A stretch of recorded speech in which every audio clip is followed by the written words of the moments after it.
오늘은 우리 출애굽기 24장을 읽습니다.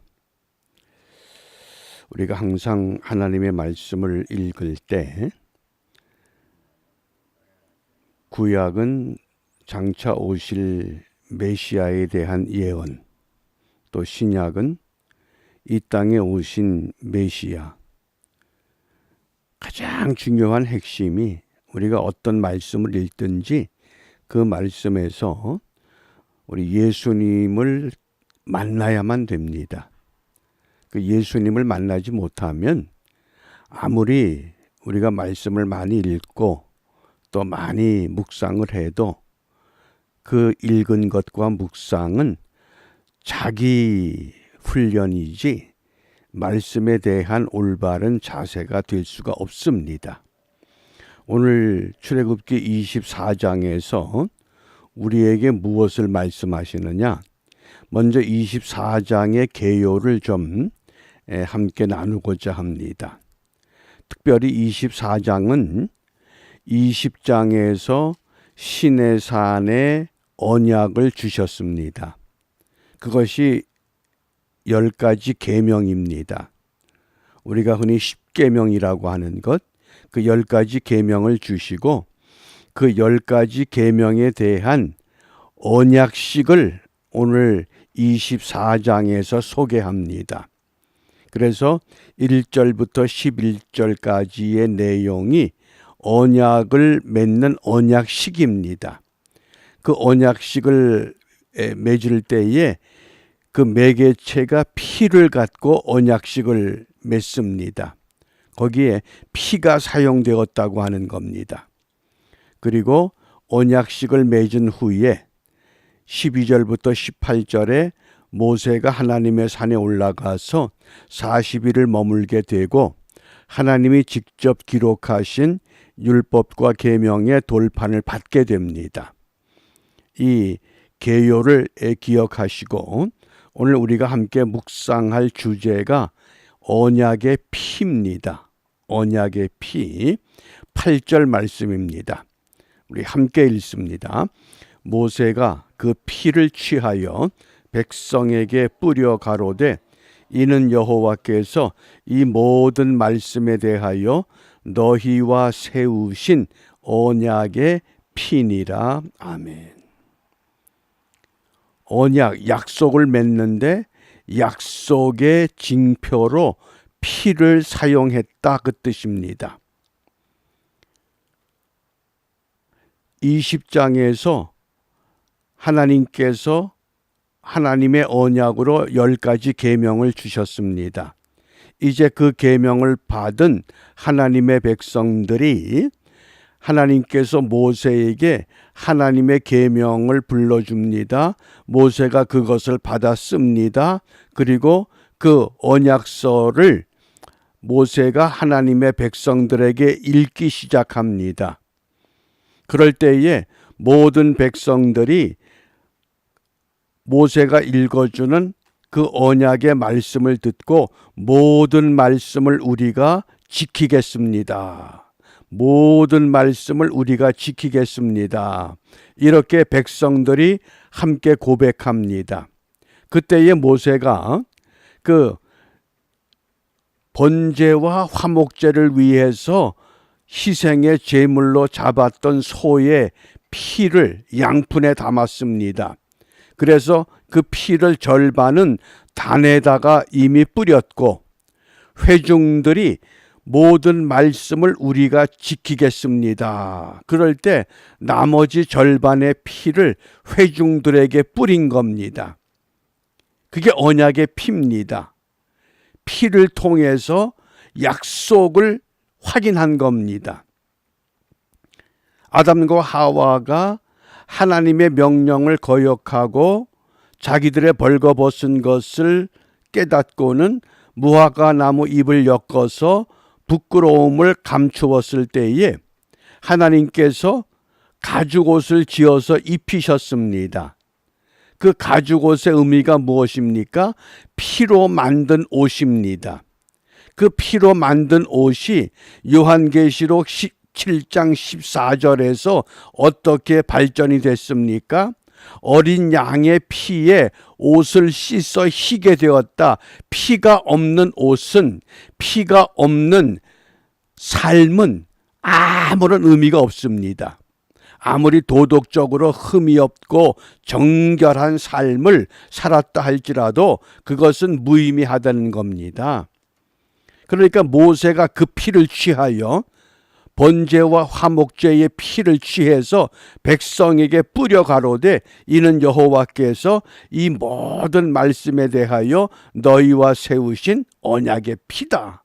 그래서 이 언약의 피라고 하는 것, 그러니까 첫 번째 이 언약도 피를 통해서 약속을 맺었다고 하는 겁니다.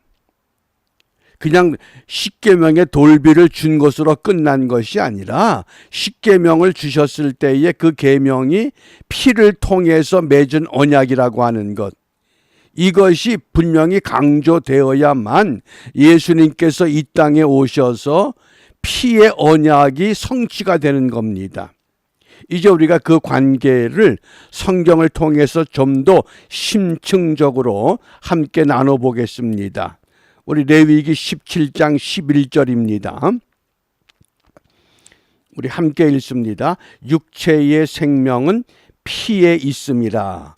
내가 이 피를 너희에게 주어 단에 뿌려 너희의 생명을 위하여 속하게 하였나니 생명이 피에 있으므로 피가 죄를 속하느니라. 이 육체의 생명은 피에 있다. 그래서 언약의 피라고 하는 것은 피를 통해서 약속하는데 그 약속은 어떤 약속이냐? 생명의 약속이다, 그 뜻입니다. 그냥 계명만 주신 것이 아니라 그 계명을 지킴으로 생명을 유지할 수 있다. 그러면 피가 왜 생명이냐? 우리가 사람이 생존을 위해서 가장 중요한 요소가 물과 산소가 됩니다. 가장 기본 단위가 물과 산소입니다. 그런데 피라고 하는 이 기능이 시간당 우리의 몸에 보통 4갤론의 산소를 공급하는 역할을 감당한다고 합니다. 우리 몸에 적혈구가 있는데 이 적혈구가 20초 동안 우리의 몸을 순환한다고 합니다. 그래서 이 우리의 몸을 순환하면서 시간당 4갤론 정도의 산소를 공급합니다. 그러니까 가장 중요한 요소, 물과 산소를 우리가 필요한데 그 산소를 공급하는 게 피가 그 역할을 감당합니다. 그게 생명이 되는 겁니다. 이게 과학적인 증거로 우리가 제시할 수 있는 겁니다. 그래서 오늘 성경은 육체의 생명은 피에 있다. 그래서 언약의 피는 생명의 언약이라고 하는 겁니다. 그 다음에 이 레위기 17장 11절에 또 한 가지의 어떤 언약이냐? 속죄의 언약입니다. 피가 죄를 속하느니라. 왜냐하면 피는 정결케 하는 기능이 있습니다. 산소를 공급하는 기능이 있는가 하면 피가 우리의 몸을 돌면서 우리의 몸에 이 이산화탄소 또는 요소와 요산, 우리 몸의 이 신장이라고 하는 이 콩팥의 기능이 신진대사 기능을 하는데 우리 몸속에 이물질 33가지의 이물질을 이 신장에서 걸러내서 그 다음에 이 걸러낸 것을 우리가 배설물로 우리 몸 밖으로 내보낸다는 겁니다. 그러니까 신장이 망가지면 어떻게 해야 됩니까? 투석을 할 수밖에 없습니다. 신장이 제 기능을 하지 못하게 되면 결국은 사람의 몸이 퉁퉁 불 수밖에 없습니다. 왜? 몸 안에서 우리 스스로 부패하기 때문에 그렇습니다. 그러니까 언약의 피라고 하는 것은 생명의 언약이요, 두 번째는 속죄의 언약이 되는 겁니다. 그래서 이것을 성경에서 어떻게 증거하느냐? 요한계시록 7장 14절에 흰옷 입은 자들, 그 흰옷 입은 자들은 누구냐? 어린 양의 피에 그 옷을 씻어서 희게 한 자들이다. 그 옷이 휘어졌다고 하는 것, 바로 우리의 죄를 깨끗하게 씻음 받은 피가 속죄한다는 겁니다. 또 요한일서 1장 7절에 보면 그 아들 예수의 피가 우리를 모든 죄에서 깨끗하게 하신다. 그러니까 예수의 피밖에 없다고 하는 겁니다. 그것이 언약의 피입니다. 어떻게? 그 언약의 피가 어떤 약속을 했습니까? 백성들이 모세가 언약서를 읽을 때에 모든 말씀을 우리가 지키겠나이다. 모든 말씀을 우리가 지키겠나이다. 말씀을 지킬 때에 그 약속대로 우리의 생명이 보장되고 우리의 죄가 속함을 받는다고 하는 그것이 언약의 피가 된다고 하는 겁니다. 그런데 그 약속이 어떻게 됐습니까? 약속이 온전히 성취됐습니까? 성취되지 못했습니까? 하나님의 택함을 입은 하나님의 백성들이 모세를 통해서 언약의 피로 약속을 맺었지만은 그 약속을 온전히 이루지 못했습니다. 그렇기 때문에 하나님께서 그 약속을 완전히 성취하기 위해서 그 아들 예언된 메시아를 이 땅에 보내셨습니다. 그리고 그 예수님께서 그 언약을 다시 완전히 성취하시기 위해서 어떻게 하셨습니까? 마태복음 26장 28절입니다. 우리 함께 읽습니다. 이것은 죄 사함을 얻게 하려고 많은 사람을 위하여 흘리는 바 나의 피 곧 언약의 피니라.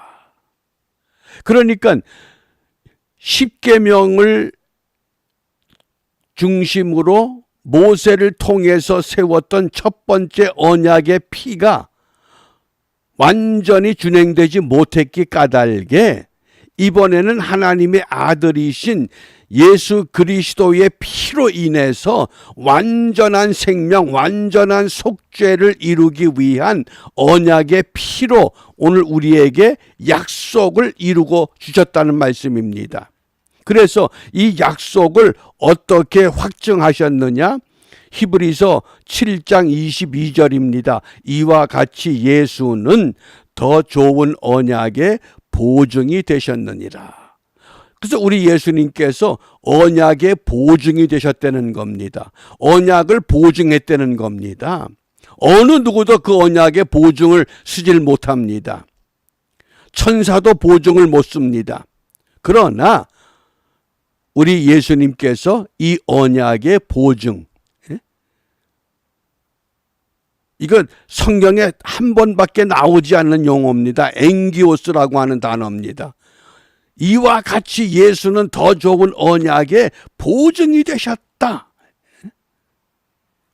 어느 성인 군자가, 어느 도덕론자가 이런 보증을 세울 수 있습니까? 어느 누구도 할 수 없는 것. 그래서 오직 예수님만이 이 언약의 보증이 되셨다고 하는 겁니다. 어떻게 보증이 되셨느냐? 히브리서 12장 24절입니다. 함께 읽습니다. 새 언약의 중보이신 예수. 새 언약의 중보.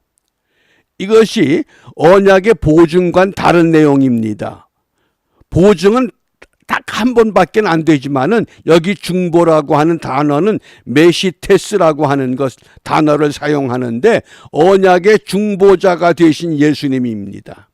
우리 예수님께서 어떤 언약입니까? 모세를 통해서 맺었던 첫 번째 언약, 그 언약과 이제 새로운 언약의 이 중보자가 되셔서 하나님의 백성들에게 주셨던 첫 번째 언약, 이것을 완전히 완성할 수 있는, 더 이상 다른 언약이 필요 없는, 그래서 누구든지 저를 믿으면 멸망치 않고 영원한 삶을, 영원한 은혜를 누리며 살아갈 수 있는 길을 열어주셨다고 하는 약속, 그것이 언약의 중보이신 예수, 이것을 오늘 우리에게 말씀하신 겁니다.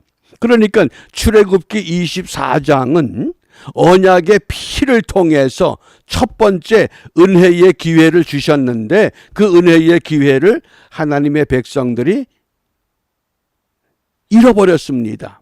그 잃어버린 기회를 다시 회복시키시기 위해서 두 번째 아담이신 우리 예수님께서 이 땅에 오셔서 우리를 대신해서 십자가에 죽으시고 그의 피로 인해서 우리를 온전한 은혜 속에, 온전한 생명 속에, 온전한 속죄의 길로 우리를 이끌어 주셨다고 하는 이 약속, 그것이 바로 언약의 피가 된다고 하는 겁니다. 그래서 우리가 이런 은혜 가운데 오늘 이 말씀을 묵상하면서 우리가 무엇을 기도할 것이냐? 오늘 우리가 베드로후서 3장 18절에 보면 오직 우리 주 곧 구주 예수 그리스도의 은혜와 저를 아는 지식에 자라가라 그랬습니다. 정말 매일매일의 삶이 우리가 반복되는 그런 삶을 되풀이하는 것이 아니라 그리스도의 은혜를 아는, 좀 우리가 성숙한, 성장하는 그런 믿음의 사람으로 우리가 나가야 됩니다. 그래서 오늘 우리가 함께 기도할 주제가 이 주 예수를 깊이 알게 하옵소서. 좀 예수를 깊이 우리가 알 수 있는 신앙. 그래서 우리가 하나님의 말씀을 배우고 확신한 일에 거하면서 이 혼탁한 세상에서, 이 어지러운 세상에서 참된 것이 잡힐 듯 잡히지 않는 이 세상에서 정말 이 참된 것을 우리가 붙잡고 이것을 찾았고 이것을 깨달았기 때문에 우리 한 사람 한 사람 믿음 가운데 분명히 세워져서 이 세상에 진리를 향한 이정표, 본향을 향한 이정표, 삶의 방향이 어딘가를 우리가 정확하게 알려줄 수 있는 은총의 삶을 바르게 경주하고 그 일에 승리하는 우리 모두가 되시기를 주님의 이름으로 축복합니다. 기도합니다. 새 언약의 중보가 되신 예수님 감사합니다. 길을 잃고 방황하는 많은 사람들이 이 땅에 허우적거릴 때 저희들을 사랑하셔서 주님을 알게 하셨고 믿게 하셨습니다. 비옵나니 먼저 주를 알게 하시고 믿게 하신 저희들 다시 한번 우리에게 긍휼과 자비를 베푸시사 주님께서 가신 그 길을 바르게 따를 수 있는 믿음을 주시고 그 길에서 온전히 주님만 바라보며